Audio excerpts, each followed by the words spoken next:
Hi, I'm Preston Williams, and welcome to another edition of Jazz Talk. Today on our show, we have with us one of the most talented jazz musicians on the scene today. This gentleman has been around for over 50 years and has worked with many greats from Billy Cobham to Sonny Rollins, Max Roach, Art Blakey and the Jazz Messengers, Freddie Hubbard, Dexter Gordon, and Art Pepper, to name a few. He is a pianist and composer. Please welcome to Jazz Talk, Mr. George Cables. Welcome, sir. Thank you. Thank you for having me. I'm glad to be here. I'm honored to have you. You know, I'm interested, man, in knowing more about your humble beginnings. George, as I said, you've been on the scene for decades, man. You've worked with everyone, a lot of the pillars, giants in this music. And I understand that you're from New York City. I am. I was born in Brooklyn, in the Brooklyn Hospital, and I don't know how you can get more Brooklyn than that. I grew up there. I was in Brooklyn for the first 9 years of my life, and then I moved to Queens, to Eastern Queens, the same Jamaica area. Yeah. Now, I understand that your mother initially taught you piano, but eventually I guess you went on to a performing arts school and studied classical piano. Well, I kind of watched my mother play at home. She was an elementary school teacher, and sometimes she would play in an assembly if that was needed, or in the summer when the church organist or pianist was not there, you might substitute sometimes. But I used to, when she played in the house, I'd watch her, and I kind of reach up to the piano and try to mimic her and try to do that. But she didn't really give me lessons. When I was in nursery school, I started taking my first formal piano lessons. And then after that, I went to this place next to the Brooklyn Academy of Music called the Little School. And believe it or not, they actually had some it was some theory classes, not big deal, but, that was part of their thing. They wanted you to know theory, which is a good thing. So I took lessons, probably out of some of the Thompson books, sort of piano method books. And then as time went on, I progressed and took lessons with different people. And I went to the High School of Performing Arts, and I started that was a sort of was a definite big step for me, because there were many like-minded people who were playing a lot of serious classical music and seriously playing it. And I kind of switched teachers. I got a wonderful teacher named Warren Wilson, who was an accompanist for Shirley Verrett.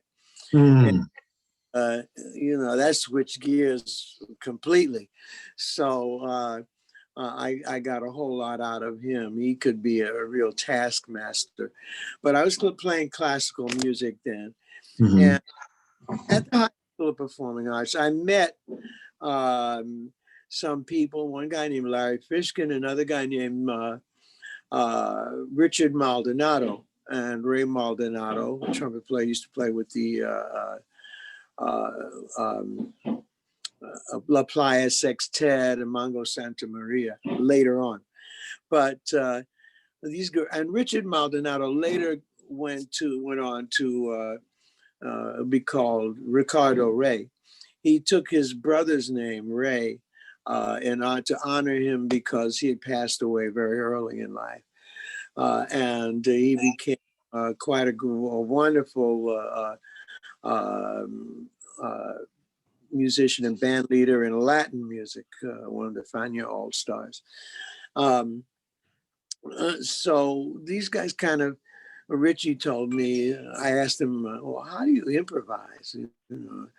And he just gave me this simple answer, which was the best. You take the chords and the structure of the song, and after you play the melody, you use that to play over them. So, okay, I got this. That was good. So it wasn't about, well, you use the Mixolydian for the dominant seven, and that came later. That's getting more specific.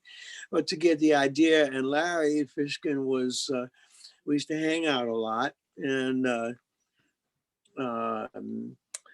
he kind of turned me on to Thelonious Monk. Mm.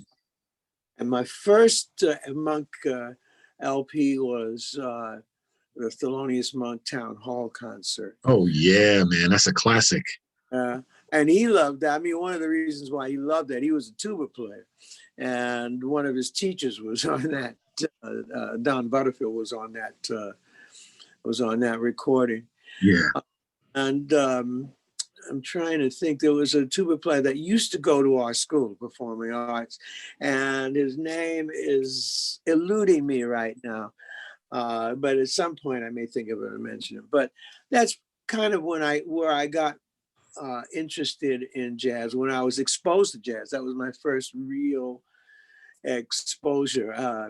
I remember getting an Art Blakey drum suite record with Ray Bryant and Oscar Pettiford and the drum, a bunch of on one side, and the with Jackie Mack and Sam Dockery, and on the other side. Yeah. And then the Dave Brubeck Take 5, of course. That was. Oh yeah.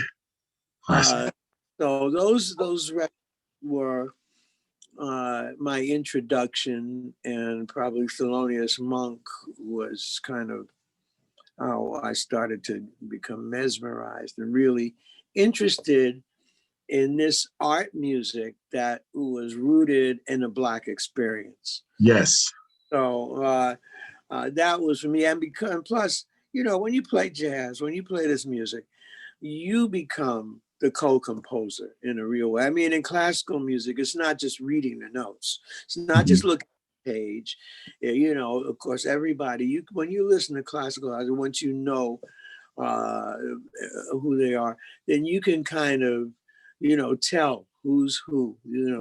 Everybody has that. The thing about classical music is you got the thing on the page, but you have to make it sound like you just made it up, like it's just happening at the time. You have to make it sound like it's very spontaneous. With jazz, it really is spontaneous. You're in the moment. Yeah. So that's one of the things that I really like. And since I mentioned Thelonious Monk, I got to say, in New York, now this is after high school,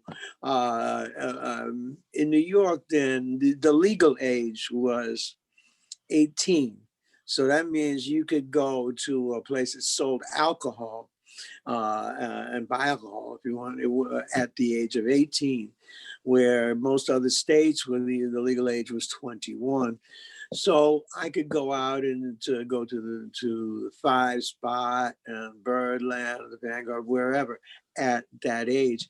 So my spot was the 5 Spot, where I could meet Thelonious Monk, not just hear him, but see him, and see them with Charlie Rouse and Frankie Dunlop and Butch Warren. Yeah. They were there months at a time with a double bill. So maybe Mose Allison would be playing opposite Monk. And then Mingus was there for months at a time, and that's the only time I got to see Eric Dolphy. Wow. You saw Eric Dolphy? Oh, wow. So that was those were great experiences, and everybody would be coming. I mean, over the years, Coleman Hawkins would come in when he had his big beard, and Rahsaan Roland Kirk. And later, just a little later, but still earlier, and I would see Max Roach. Did you ever catch Coltrane, Did you ever catch Coltrane? Yes, I did at Birdland. Okay. With the iconic band with McCoy Tyner and Elvin Jones and Jimmy Garrison. Yeah. And I got to play with, everybody. I didn't get to play with Train, but I got to play with Elvin and Jimmy Garrison at different times. Wow, that's amazing. And Jimmy, I got to tell you one thing about Jimmy. The biggest thing I take away I got from Jimmy, aside from his beautiful playing, was that his sound on records really didn't do didn't do him justice, didn't do his sound justice. He had such a beautiful sound on the bass, big, rock, round, and warm.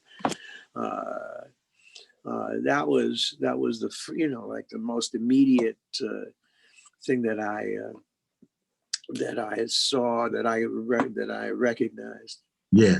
Now, George, one of the things that I wanted to ask you, man, well, I guess when you were in your late teens, tell me about the Jazz Samaritans, man, this group that you supposedly formed, and Billy Cobham was in it. Tell me about that. Okay. Well, supposedly formed is good, because I didn't form it. I mean, okay. we all got together and we all named it together. What are we going to call ourselves? But, there were a few things happening. After high school, I took a year off from school. Mm-hmm. And next year I went to Mannes College of Music. But I remember at my church, and that was a St. Albans Congregational Church, I heard some guys like my age playing, and I'm saying to myself, wow, they sound like real jazz musicians. Yeah, yeah. And Billy Cobham was one of those guys. And I think maybe Artie Simmons, a trombonist named Artie Simmons, who also played drums, and whose cousin or uncle was Roy Haynes. Oh, wow. Yeah. So somehow we all got together. Now, Billy went to a sister school, and which high school performing arts became an annex of music and art during my senior year. And so Billy Cobham, Jimmy Owens, Eddie Gomez, and plenty of other guys went to music and art. I went to performing arts. Charlie Smalls, the guy who wrote the music for The Wiz, went to PA. But anyway, to make a long story just a little shorter, I met the guys. I guess I must have talked to them, because at some point, somehow, we wound up getting together. I didn't really know, much about this music, just what I heard. I had gone to the basement. I had a reel-to-reel tape recorder and kind of recorded like Autumn Leaves by myself, to hear it. And I said, oh, that sounds pretty good. Years later, I pulled it out and I listened to it by myself in the basement, and I was embarrassed all by myself. There was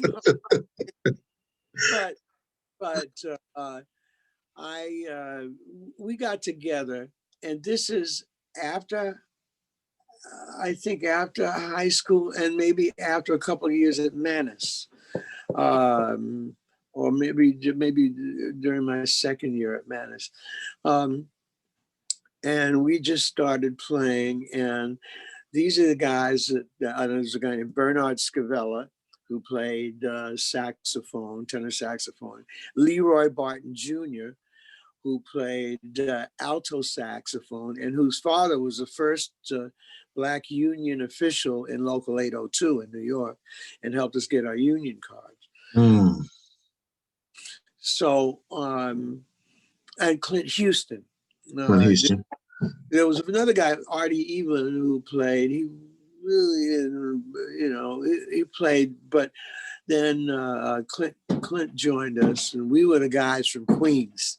Everybody lived in Queens, except Clint lived more in East Elmhurst section. For those of you, that's closer to Manhattan. For those of you who don't know the geography of Queens.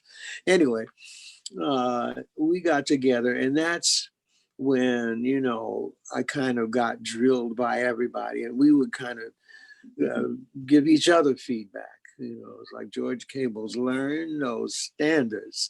Learn your standards, do this, you got to do this. And later on, while we're still with the Samaritans, while we're still doing that, a fellow named Weldon Irvine Jr. came in our neighborhood, and he met Artie Simmons with his trombone. on the bus or coming over to my house, and he said, "You play that thing?" And Honey said, "Yeah, I'm going to rehearsal over at Georgia. We're going down to my basement." And so he came in. I remember Weldon. He says, "My name is Weldon, like fried chicken, well done." Okay. So anyway, this was all part of our experience, and he was a great influence, and he became a guru. Weldon did, to many young musicians in the Queens area, and also in New York in general. But his sort of headquarters was Queens and Brooklyn, and he was an influence on me, and pointed out the importance of comping and Yeah, yeah, stuff like that. That's while Billy was still around and Billy was here. Lots of stuff happened. yeah, yeah. I got to tell you two stories. Please share. When we would we would kind of get together in Artie's basement and in my basement. Now, Artie's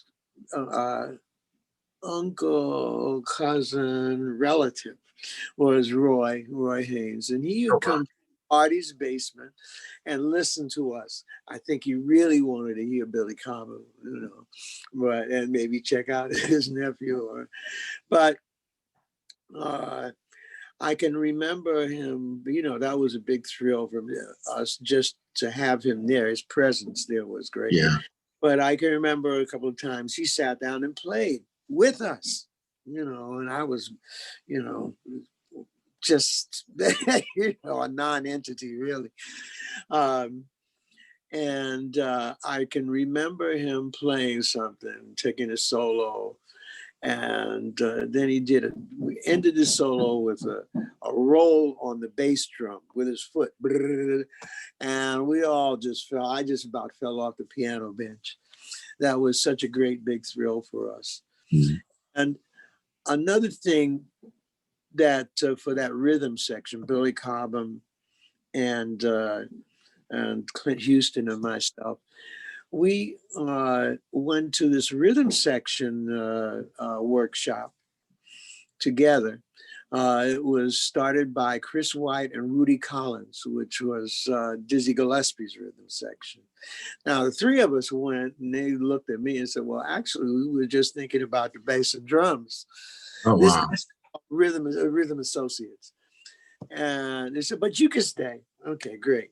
So it was a 6-week course. And we'd get tips and pointers and it wasn't just these guys, because other guys would come to see what was going on. So when Rudy wasn't there, sometimes Ed Thigpen would come in. And I noticed when Ed would play there, he didn't sound anything like he did when he was playing with Oscar Peterson. He sounded completely different. And the lesson there was that, he's a complete musician who's doing this gig. He's playing music, hopefully doing what's needed. And I got to play with him later on with Cecil McBee. Then Larry Willis used to come by and he was a mentor of mine. And he played, he showed me a lot of stuff, gave me great advice. And Joe Chambers. Oh yeah, great drummer. Yeah. But he also plays great piano. Yep, and vibes too. Yeah. Yeah. So he kind of would give me advice and show me things. And then other guys, I can remember Sam Rivers coming by, and it was just such a great environment. And they would take you apart, put you back together again. You need to do this. No, you're playing too much. Okay, space here. Don't play everything So those were just a few of those learning examples of learning experiences that, by the way, I feel my whole life has been and is to this day a learning experience and will always be. But that was those are a few of the things, like with the Samaritans and beyond. Yeah, that's beautiful, man. Thanks for sharing that. Now, I guess by the mid 60s, George, you started playing with some big names, man. How in the world did you hook up with Max Roach? Okay, so that was 70. 70? Okay. Art Blakey, Blakey before that, right? yeah. Now, how that happened was, now Billy had to go into the Army. You know, that was the time. But luckily, he was stationed at the Brooklyn Army Terminal. So we would go over there and play with the Army band, some of the guys from there and some of the guys from here, and have a kind of rehearsal band, you know. But while Billy was gone, then Lenny White, who lived in the area, lived just maybe a mile away from me. He came down, and we all met at Jazz Interactions. That was an organization that had that would put on events and also had competition. And the Samaritans won the first competition. But at that competition, I met Lenny. He was there. Steve Grossman. Oh, shame on me. Guitarist from Seattle who's passed away. Wonderful. Larry. Okay, well, senior moment. At any rate, we met there, and we would still, you know, the Samaritans were kind of not doing as much. Clint and Lenny and I and other people, and I think Artie would be there. And I used to meet more and more people in my band. You know, Billy Hart used to come down, and Benny Maupin was there, and oh golly, Dave Liebman used to come down to the basement, and our mothers knew each other. So this is really a long way around the question that you asked me. But we played together, but we became a rhythm section, Lenny, Clint, and I. And that I'm sorry. Oh no, I didn't say anything. I'm listening. Oh, okay. So I've got to mention this man's name, Jim Harrison. He and a fellow named Hilly Saunders used to produce concerts all over.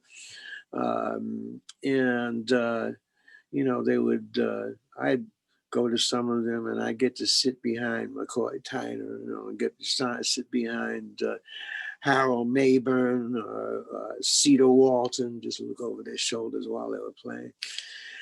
But he he was familiar with this rhythm section, so he got us, Lenny and Clint and I, to play Saturday afternoons at Slugs, to play with 3 alto players or 3 trumpets. You know. So he got us also to play in Westbury as a rhythm section for Woody Shaw and Booker Urban. That's where I met Woody. I'd seen him before, but I met Woody, and he hooked me up. And Lenny hooked Lenny and I up with, he got us, this is 1968, a gig at Slugs. I don't know if it was Jackie McLean but yeah, the 2 of us played with Lenny and I think we played with Jackie Mack for a week at Slugs. And then I had another gig with somebody else that Mickey Roker was playing bass. The next thing, that was December of 1968. In January of 1969, Art Blakey was getting a new band. So Woody recommended me, and next thing you know, I'm there. Buster Williams was in that band. Wow. And Billy Harper remained in the band. He was with the old band. and I can't, and there was a trombonist and a Woody, of course, and there was a trombonist who I can't really remember.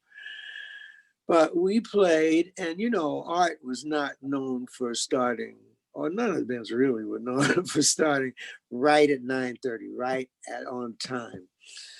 But when we played, we started exactly on time. I said, wow, okay. And I found out why after a while, because here comes the old band thing, coming in to play the gig.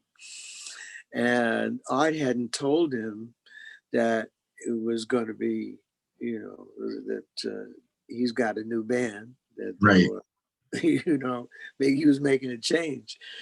So I can remember looking down and I could see those guys, and I felt like there were daggers coming at my way. And I'm saying to myself, I don't care what happens, I'm not leaving this stage. Now Right. with looks, I'm here and I'm not leaving. So at the end of the night, I didn't feel that I had really acquitted myself as well as I should have. So I just sat there, played a while, and Billy Harper came up and started trying to play the drums with me. So Art says, George, you don't have to prove anything. You're a messenger now. Oh, And I wow. can't think of anything that he could have said that would have been any better. Yeah. So that's how I started working with Art. Excuse me. January 1969. He couldn't record then because because of tax issues. But later I got to record with him later on. But in August of that year, I went to California. Strangely enough, it was Freddie Hubbard who recommended me to Sonny Rollins.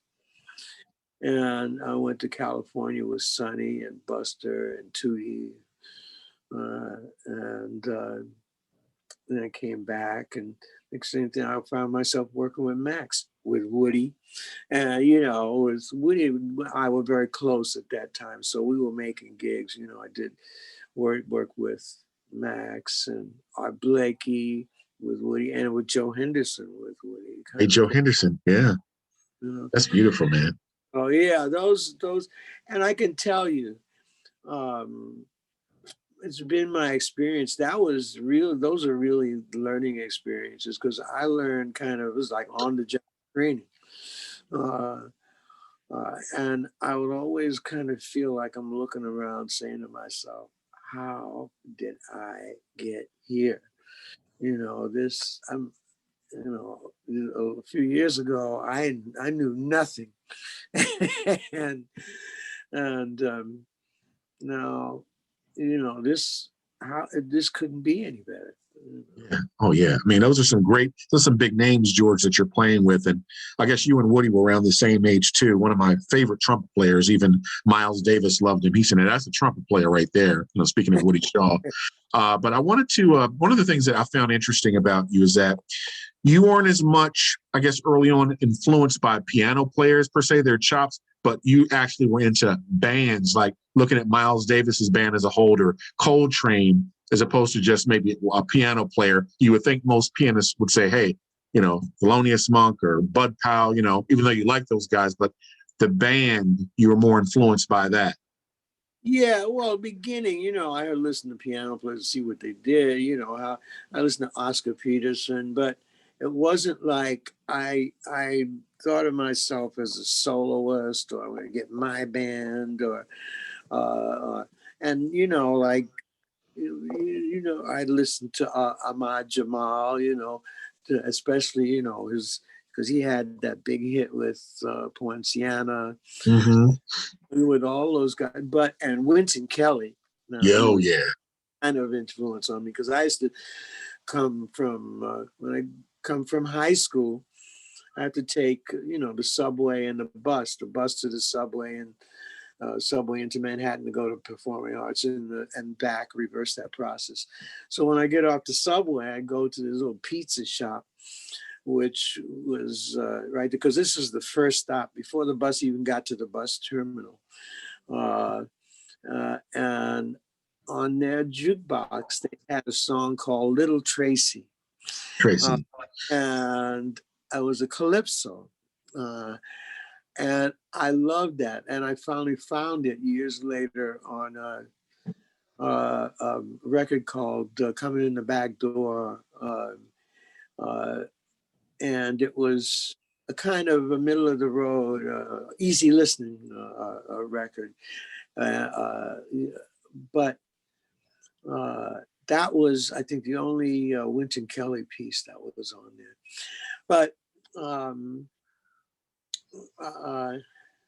oh shoot! Ask me that question again. What was the question? Yeah. We were just after, I guess, I know you toured with Sonny Rollins. I got it. The pianist.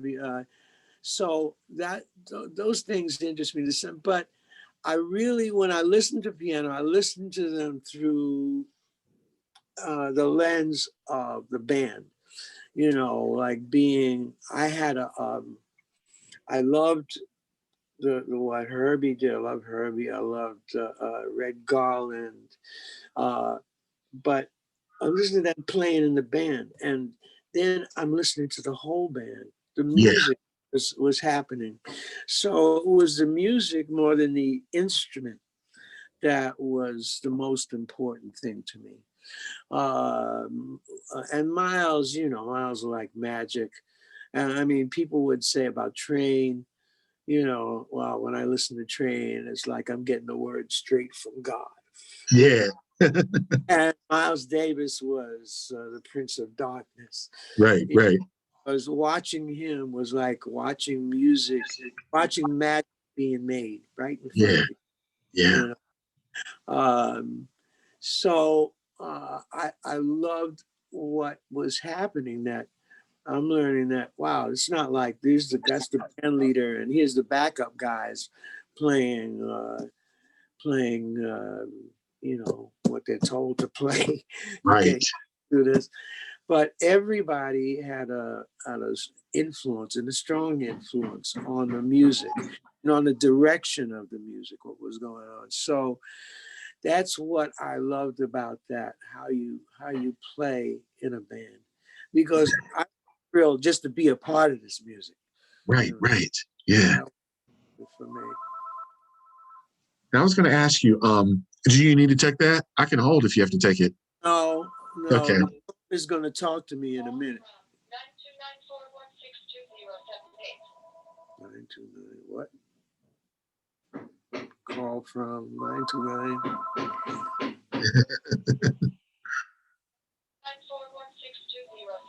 I have to call him back. It might say what time. I also wanted to ask you, George, I think it was 70, 71, you toured a little bit with Sonny Rollins as well, man. What was it like working with Nuke? Oh, Sonny was 1969 from August 15th to September 15th. Strange. Wow, man, you still got the dates down. Wow, that's amazing. I don't even remember stuff that well. 2 weeks in LA, my first trip to California. Yeah. 2 in LA at Shelley's Manhole. And Shelley's band would play on the weekend. We play opposite, Otherwise, during the rest of the week, it would be just Sonny Rollins' band. Yeah. But there was 2 bands on the weekend. And then we went up to the Jazz Workshop in San Francisco and played. That was great with Buster and Tootie. So that was, and Tootie is Tootie. Tootie is fun, he's irascible. And that was another learning experience, and great playing with Sonny Rollins. Great day in the morning. And then later I got to do a recording. I think it was 1972, maybe. The recording called Next Album with Sonny Rollins, and I made some other gigs with him. And I tell you one gig we did in LA at the museum, LA Museum Art Museum on Wilshire or Neil Bray, somewhere in well, it was in LA. And we did it outside in the garden. Mm. And, it was a strange feeling. We were playing, and I think Henry Franklin was playing bass on that gig. And we started playing, and I looked out in the audience and I just saw this glow. I'm looking at the faces, people were just enthralled. And it's hard for me to believe, but I think I even saw like a rainbow, something like a rainbow, like this aura just emanating from the audience. Mm. That was such, that's amazing what music can do and how it brings all these different people together. That was it was, there were lots of different faces, but it was one audience, and we were all together. We were all one. That's So beautiful, man. That is so beautiful. Also, you work with the great Dexter Gordon, man. What was that like working with him? Dex, uh, Dex is like a history book. Yeah. He's great, and still he could be like 19. We got to be tight, and we would talk, and he would tell me about his experience with Art Tatum, Mm. and he would say, Art didn't like saxophone players to play with him, but he let me play. And that's when he was, like very like 19 again. The same, like you'd see that with Art Blakey, with all the guys who are like, when they're playing, when you're making music, you're timeless, you're ageless. Yeah. But Dexter, I kind of consider him like my musical father. Well, he's not the first person I played with, but he kind of put everything together for me. I had been playing, with Freddie and Joe Henderson. I've been playing a lot of electric piano, Mm-hmm. but with Dexter, I'm playing only acoustic piano, and I really loved being back on that. That was it. Okay, and I shouldn't call it acoustic piano. I was playing the piano. Yeah. It doesn't need any qualifiers. So with Dex, I learned a lot. Just for one thing, just in talking about territorial bands, his experience with different musicians with Ben Webster, or talking about Prez. Prez was a very strong influence. Yeah. Lester Young. Yeah. Main influence, and talking about how important it was. It's very important for Dexter to know the lyrics of a Mm-hmm. piece. Mm-hmm. So sometimes he would recite, when he played a ballad, he would recite the first 8 bars, the lyrics of the first 8 bars of the song. And the audience loved it.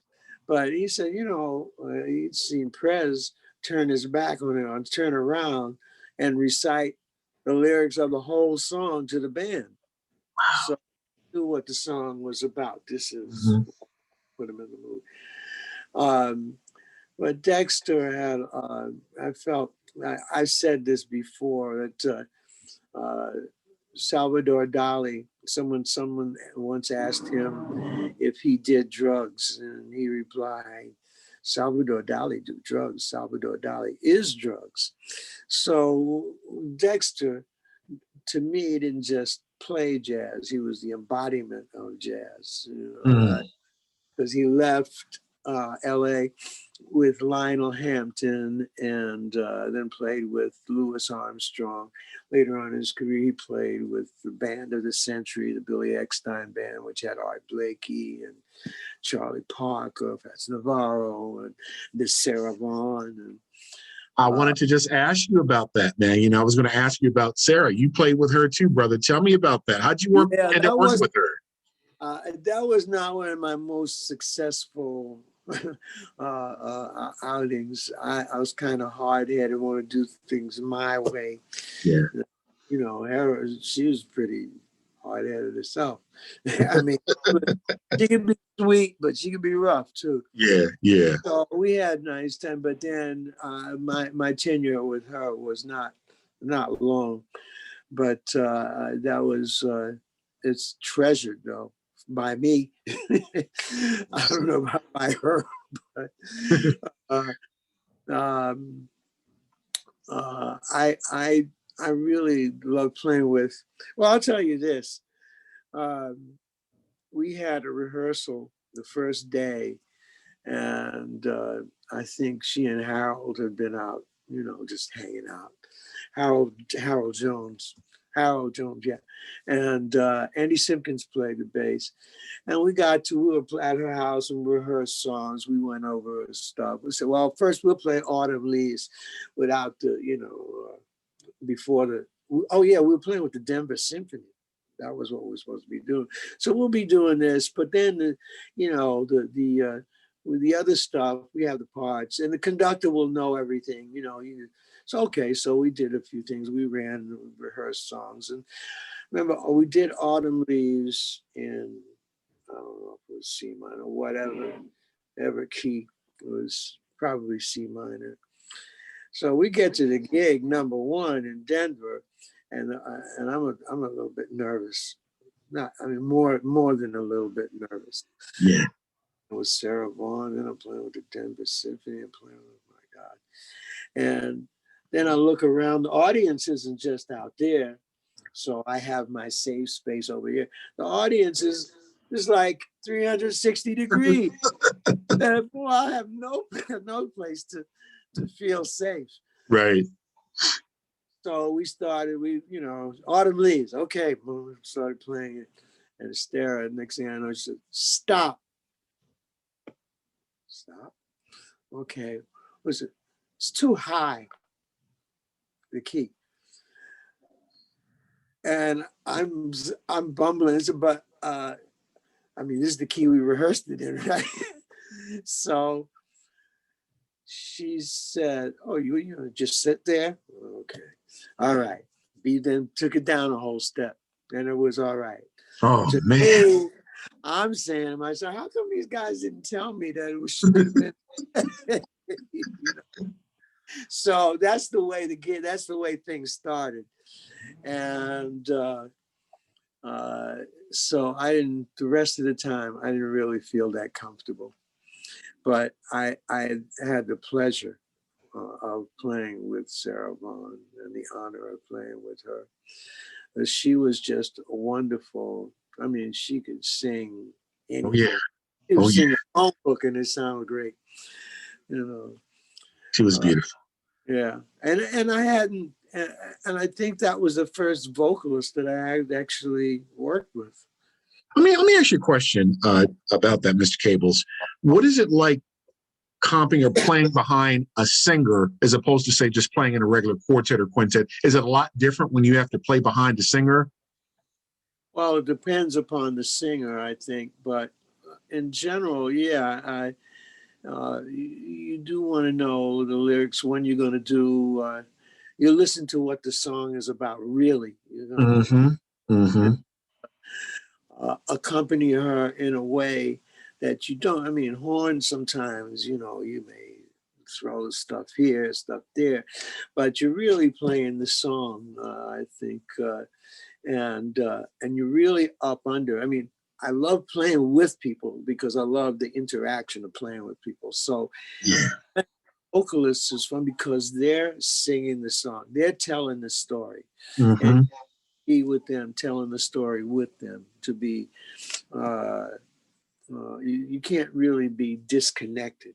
You really, and you have to be closer with them. I think, with the with them, with the piece as it's written, close to it as it's written. You have your freedom, but remember where you are, who you're playing with.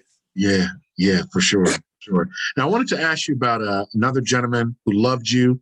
He referred to you as Mr. Beautiful, the late Art Pepper. Tell me about him, man. You guys seemed to have a really good relationship, and he loved you. Yeah, he, Well, he that left feeling, us. He left us very early. But tell me about Art Pepper. well, that feeling was mutual. Art, he was sort of an eccentric person. He Yeah. had experiences. He loved music. He's all about music. Um, but he had his issues with drugs, and I think we all had. That was happening then a lot. Yeah. A lot that was around. So many of us had issues with some that were more. Some people had more problems than others, but because of that, he had to go away. He spent some time in prison, off and on. He'd go out, then he'd come back, and he'd do a record with Lester Koenig at Contemporary Records, who was as a champion of Art Pepper, Mhm. and get a hit, and then maybe you get busted again, and you have to go away. But when I started working with him, he had come out of prison, and he didn't go back. And he was about playing the music, and his experiences in LA and in prison also caused him to be, and in his life, if you've read his biography, his autobiography, you know what issues he had from the time he was born, really, because his mother tried to abort him. In the book, she said, "Well, she lost. I was born. She lost." So that's a heck of a way to be. That Yeah. that mind. But he felt that he was always aware of sometimes being ridiculed or not appreciated by Black players, because in LA, uh, there was a segregated scene. The union was segregated. The Mhm. scene. You're on Central Avenue was one thing. There was a Black union, a white union, and he loved the music, but he loved Black music, and he loved the music that guys that we played. Uh, and sometimes those guys wouldn't take him seriously, Yeah. but guys like Roy Haynes, would say, "Who is this guy?" And started playing with him and loved him. And doing his record called Art Pepper Meets the Rhythm Section with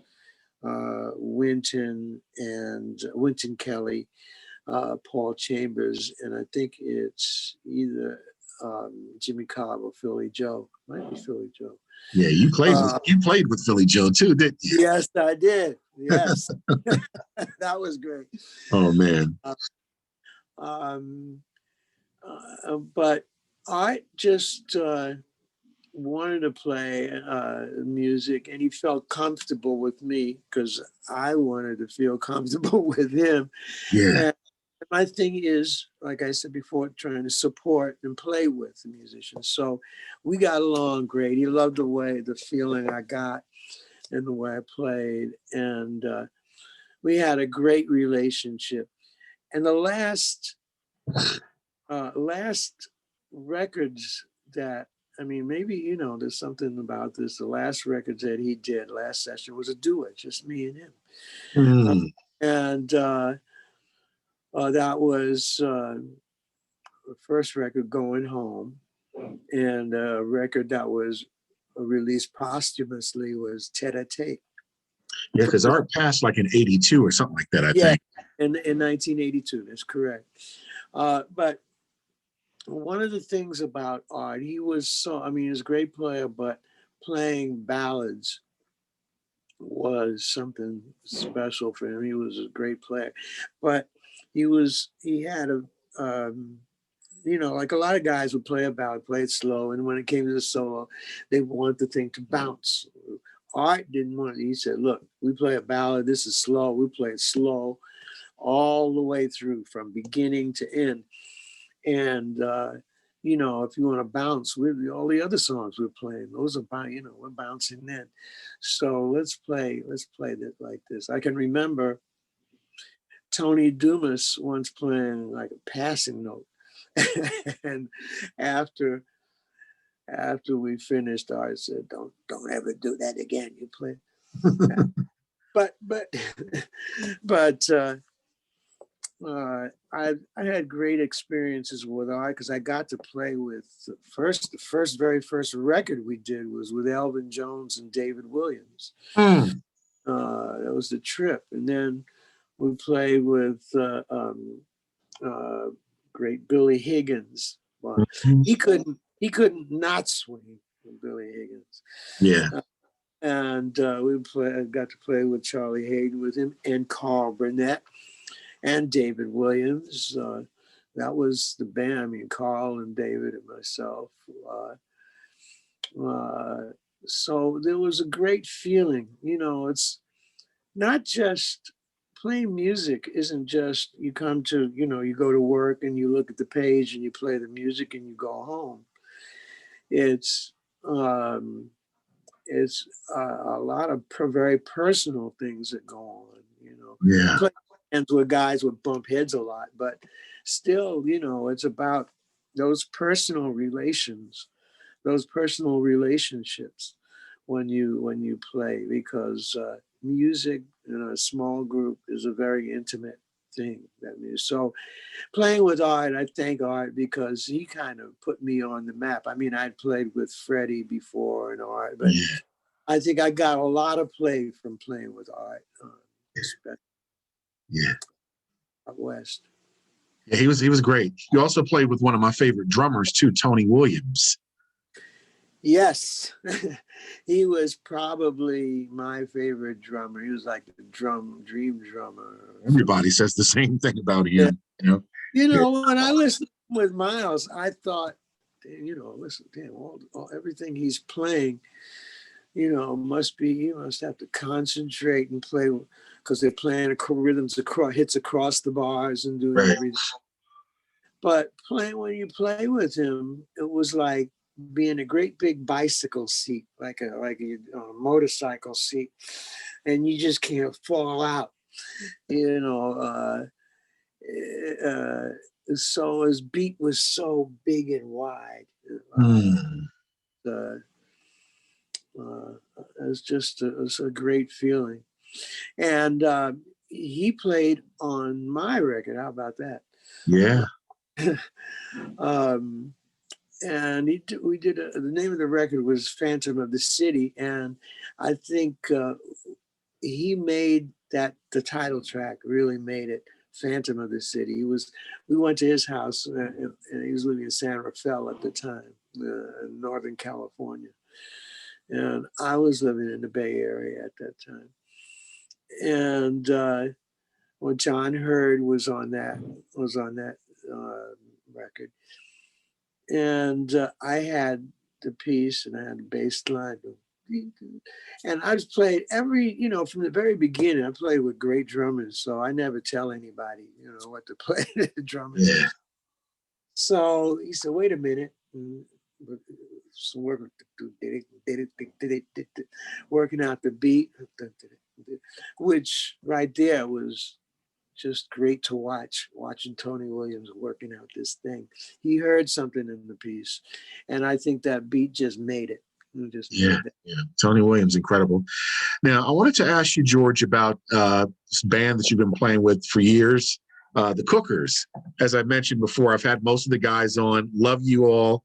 I've seen you guys a couple of times. And how'd you get involved with that group, man? I mean, so many wonderful musicians. As I mentioned, Billy Harper, Dr. Eddie Henderson, Cecil McBee, and Weiss, the trumpet player, and Donald Harrison. Tell me about that group, man.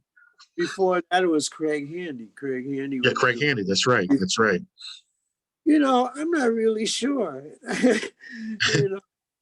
But I could tell you this, that all those guys that we get in this band together, I think it was David Weiss's was the brain was his brainchild. So He'd been doing bands like music of Lee Morgan, music of Freddie Hubbard. But the Cookers, the name right there comes from the record. That's right. The Cookers. That's what Lee Morgan and Freddie Hubbard. I think that was 1960 or 59 or something like that. Something like that. Yeah. Dates. But we started playing, and Billy Harper. Now, we've all played together. I have history with everybody. Right. And Billy Hart, I got to say, Billy Hart, I always tell him he was the one that got me into all this trouble. We kind of met at St. Peter's Church. Yeah. I guess we had been doing Vespers. They had jazz Vespers there when Reverend Genzel was there. And for some reason, we were both there at the same time. We met and played a little bit. And I think it had to do with something with Howard McGee.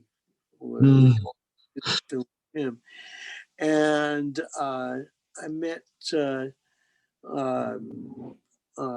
think maybe a guy named Noel Carter was playing bass.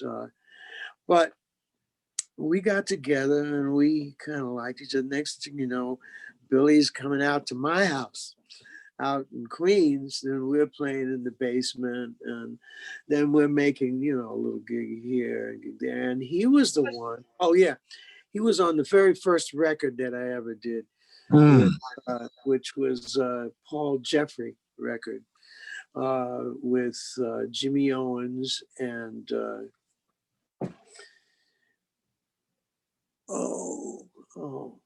senior moment again. It'll come to you, man. I apologize to the bass who's from Indianapolis, and I'm sorry. I It's okay. Him, but he got me a gig with Buddy Montgomery. Kind of, I'm saying I'm not ready. But in 1968, he got me this gig with Buddy Montgomery. And Monk Montgomery. This is just after West passed, and Indianapolis. So I went out there and played with them, and then next thing you know, next year I'm playing with Sonny Rollins, I'm playing with Art Blakey and Sonny Rollins, but he kind of pushed me out there. I was really kind of shy. And even Woody would get on my case, and I'd take a solo. I kind of end quiet. What are you doing? Don't, you need to learn how to end a solo. Don't peter out. Be strong. Yeah. But Billy, and of course, Billy Harper was with the Messengers when I first started playing with him. And Eddie Henderson, he was around. I think it was probably Woody Shaw that introduced us, because I think Woody tried to get him the gig. I think Woody might have tried to get him the gig with Herbie Hancock. And he might have been instrumental in that. And I think he also got him a gig with Art Blakey. So, it was like being around old friends, grizzled old veterans, and guys who are like-minded people who we've had history, and not just in the music, but with each other. Yeah. And just like friends getting together and playing the music that we was most strongly influenced by, and we had some hand in shaping as well. Yeah, beautiful, man. I love the stuff that you guys have done. Something else that I was interested in is that you've worked with some of the young cats on the scene. Gentleman I just had on the show, Mr. Jeremy Pelt, trumpet player, who's also an excellent, composer as well. But it was like working with Jeremy, man. Oh, Jeremy's easy. I mean, he's just loves to play music, and he's very expressive too. Yeah. Plays ballads or plays songs, very, very expressive. So playing with him is just fun, and then, like he was strongly influenced by Freddie Hubbard as well. Oh yeah. We had, we have that connection. But Jeremy, we've been playing duets lately. I mean, something we were supposed to go, we did the Art of Intimacy, part one, I think. We did that with Peter Washington. Now, Peter, I don't know why I was unable to make this European tour. So we wound up doing it, doing the two of us. And that got to be fun. So now we're just doing two, just he and I are doing those things together. And I like that. It's a very personal thing. I mean, Yeah.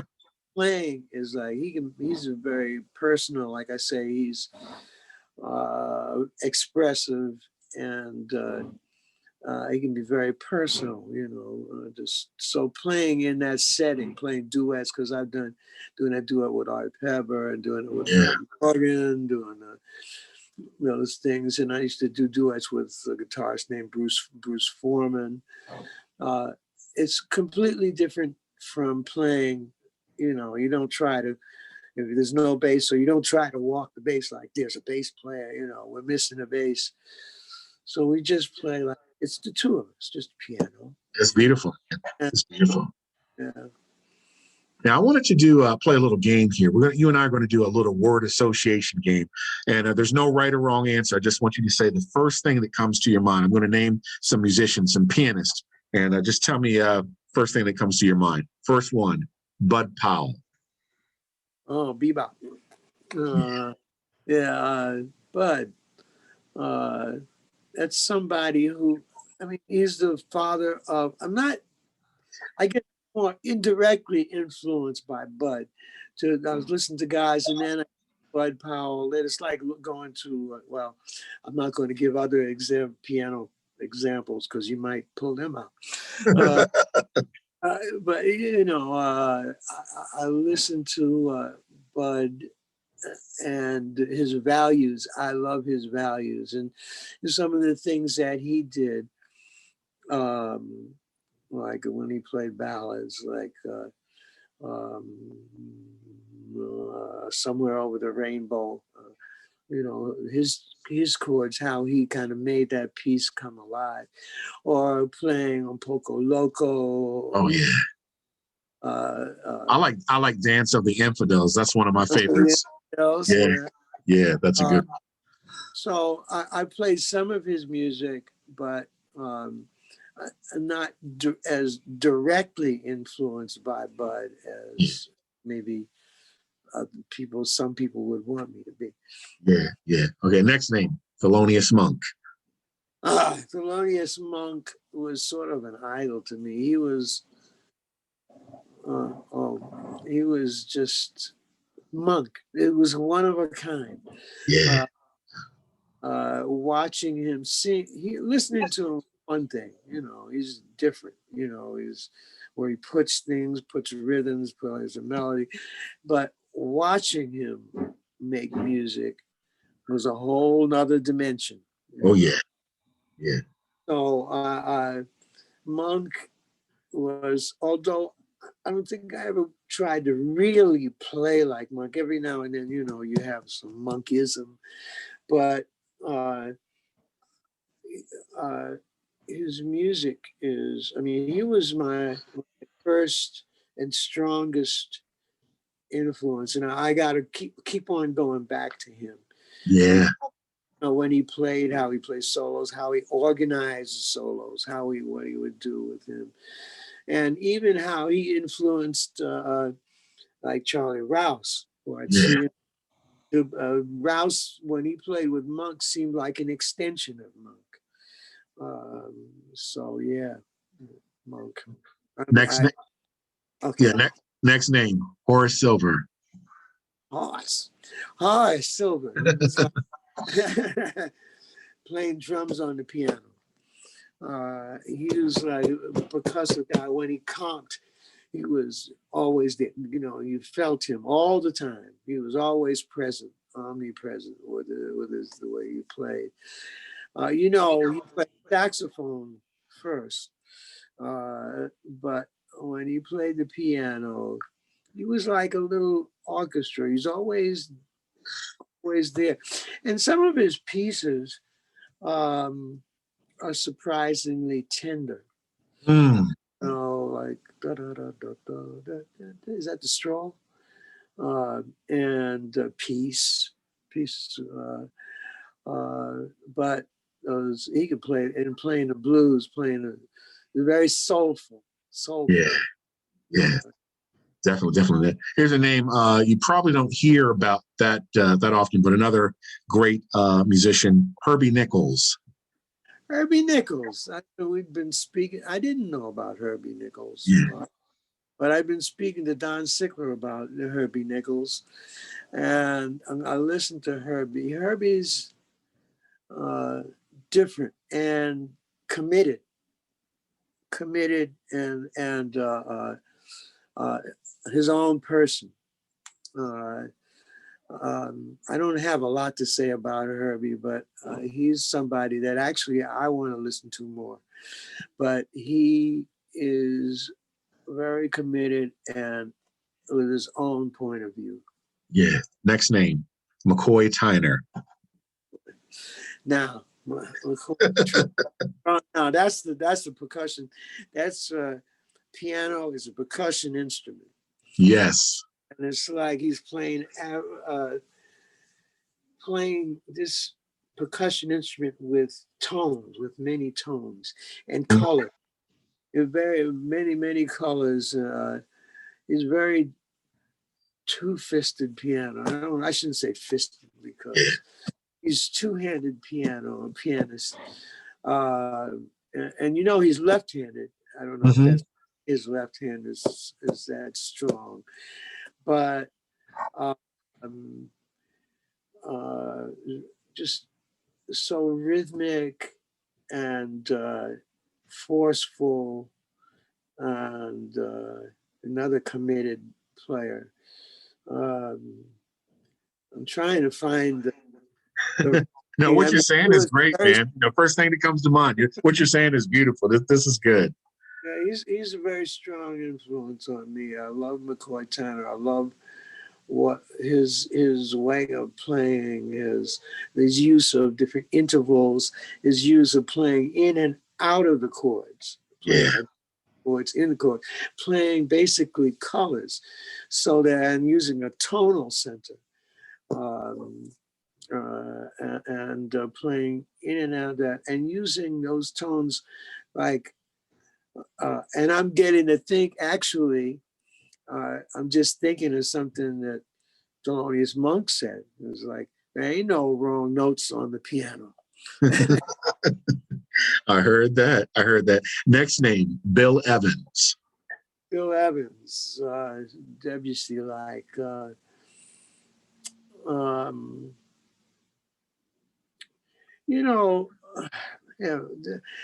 people, when they talk about McCoy, talk about modal music. But Bill played that way, played modally in a way, but in a different way. His voicings were a little more close. Yeah. Bill Evans, a very lyrical and organized player, very organized and lyrical player. He was a strong influence on me too. I mean, listening to how I would try to reharmonize things, from listening to Bill Evans, listen to the way he would play different pieces. Wow. Yeah. Next name, Herbie Hancock. He's one of my McCoy Tyner and Herbie Hancock are one of my strongest influences. Yeah. For sure. Time I wanted to, it wasn't like I was just influenced by Herbie, I wanted to be Herbie Hancock. Yeah. But, I soon found that's not a good idea. Yeah. But Herbie, now we talk about the touch, the sense of composition, no matter whether it's his composition, somebody else's, or whether he's playing a solo, you always have a sense of this piece being written at the time. And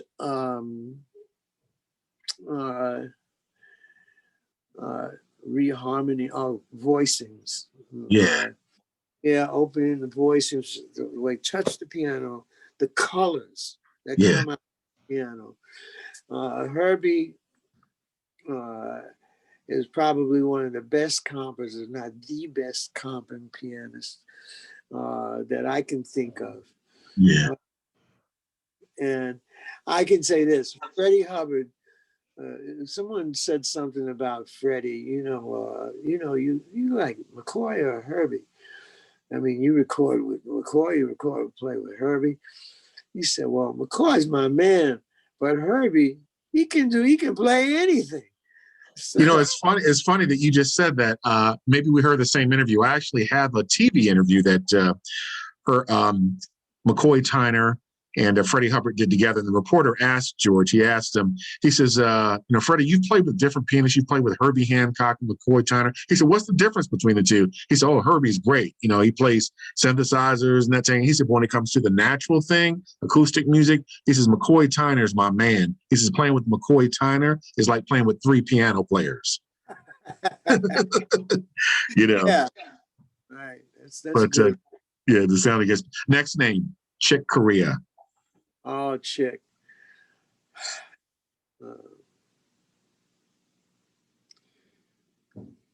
Chick Corea. I heard that he passed yesterday. Yeah.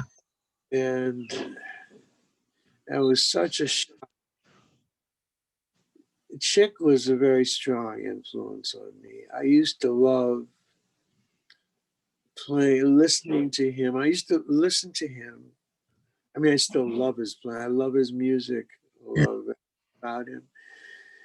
But I can remember when, back in the 60s when he was just getting on the scene, the times he was doing, playing with Blue Mitchell and Junior Cook, the thing to do with Fungi Mama. Yeah, Chick's tune is my favorite cut on there. I love that. Yeah. Right. And during that time, I can remember him starting to sound a little like Horace, and then like Wynton, and then like Herbie. I used to heard some Herbie, and then you hear McCoy, but all the time you hear a little Chick. But after McCoy, then always here's Chick. All the time you could hear Chick like behind the curtains, and then the curtains open wider with each one, and the curtains, and then boom, here's Chick. That's Chick. Chick's playing from, anywhere. You hear 5 notes. Oh, that's Chick. Okay. And I loved his writing, and that record, Now He Sings, Now He Sobs. Masterpiece, man. That's one of his best recordings. Yeah. And he's a wonderful composer. He plays the drums as well, and you can tell the way he plays. I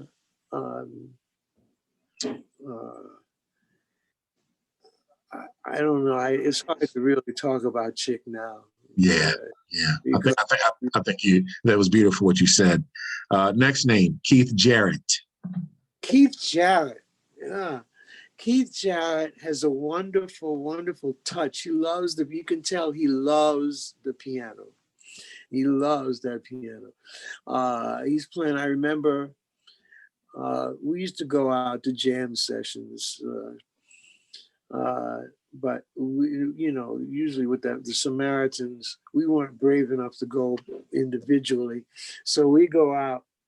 And I remember going to the Village Vanguard. Now, this guy named Alan Grant, who was a DJ on ABC radio here in New York. And he also used to do radio broadcasts from the half note. And then after that stopped, he used to do stuff from the Village Vanguard. So the Jazz Samaritans went down to the Village Vanguards. And I don't know, this wasn't on the radio, but he was there. It was Alan Grant presents, but was Rahsaan Roland Kirk introducing everybody. Yeah. And Rahsaan, we went up to, he said, what's your names? Now, you got to remember, Rahsaan was blind. He did not have visual cues to remember everybody's name. You know, look at a face. Okay, that's it. So he told them names. He didn't write it down. I mean, we can. So he introduced us. We went on stage. You know, I mean, he told us, and it wasn't like right away that we went on stage. You know, he remembered it, and then introduced us individually, and we played, and then we went around. We were looking. There was this other guy there. There was a new guy in town. Just came to sit in. His name was Keith Jarrett, and he played. Oh, wow, he sounds great. Okay, then next thing you know, Keith Jarrett is working with Rahsaan Roland Kirk. Yeah. And if I'm not mistaken, I know he worked with Miles, but I think I remember him working with Art Blakey briefly. I think he did briefly too. I think this was right around the time. Was this a little bit before Charles Lloyd? Oh yeah, this is way before. Yeah. Before Charles Lloyd, and maybe I don't think he was working with.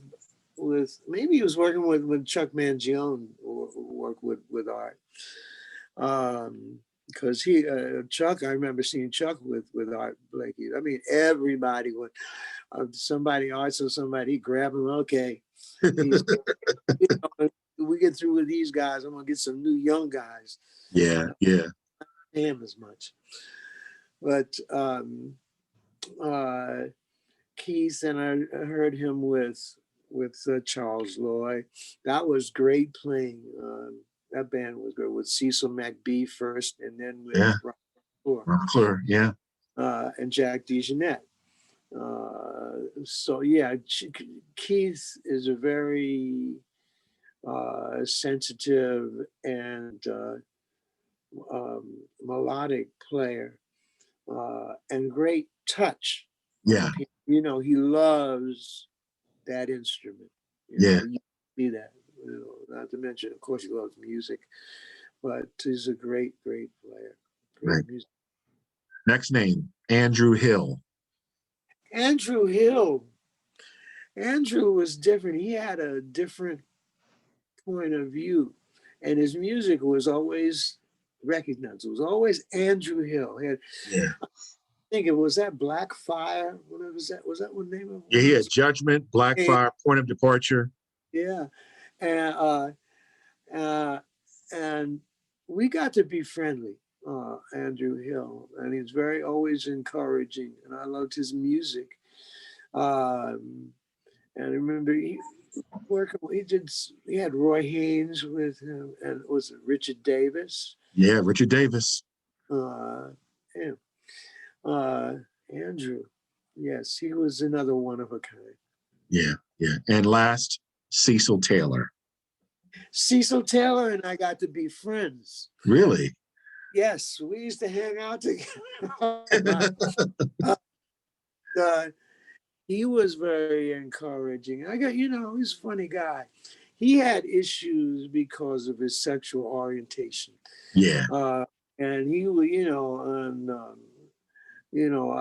had a mutual friend who helped him feel comfortable with that, and also his politics. He loved music. I mean, he liked the way I played. Cecil Taylor likes the way I play. And I liked him. When I first heard him, I didn't know what to think, but he was very energetic, but also he could be very tender, very sensitive too. Believe it or not. And sometimes he would approach a piano like doing Tai Chi, and kind of get in there and play, because he was all over the place. But I remember Leonard Feather once I did a blindfold test with him, and he played a Cecil Taylor thing for me, and it was an A minor blues. And I could figure it was Cecil. I got that one right. Yeah, beautiful. But Cecil was high energy, definitely high energy.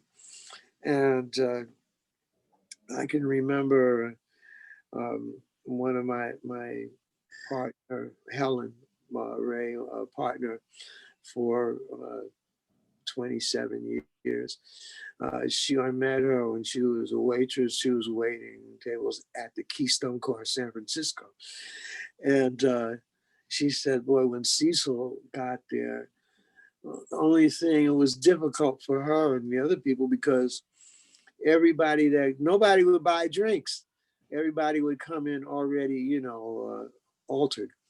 Yes. Or go out and re-alter, between sets. And when he played, it was not like you play a song and you stop. Right. You start, it was like one long set. That was it. He could be a little long-winded, but he played, his energy was infectious. I liked him best when he played solo piano. He had all kinds of inventions, all kinds of things, and really take you on a trip. Yeah, he was a good friend. Yeah. Well, the last person, I'm going to do this myself to add to the list, is George Cables. Beautiful cat, wonderful player, nice touch, and everything he does it with class. And hey, man, I just want to thank you so much for being on Jazz Talk. It's just been an honor sharing this space with you, talking about your musical life, man, people that you've worked with, and just what you've done. Hang on, I'm about to close out the show. Well, you've heard it from the great George Cables. And as the saying goes, if the music grooves and makes you move, it must be jazz. I'm Preston Williams with Jazz Talk signing off. Peace.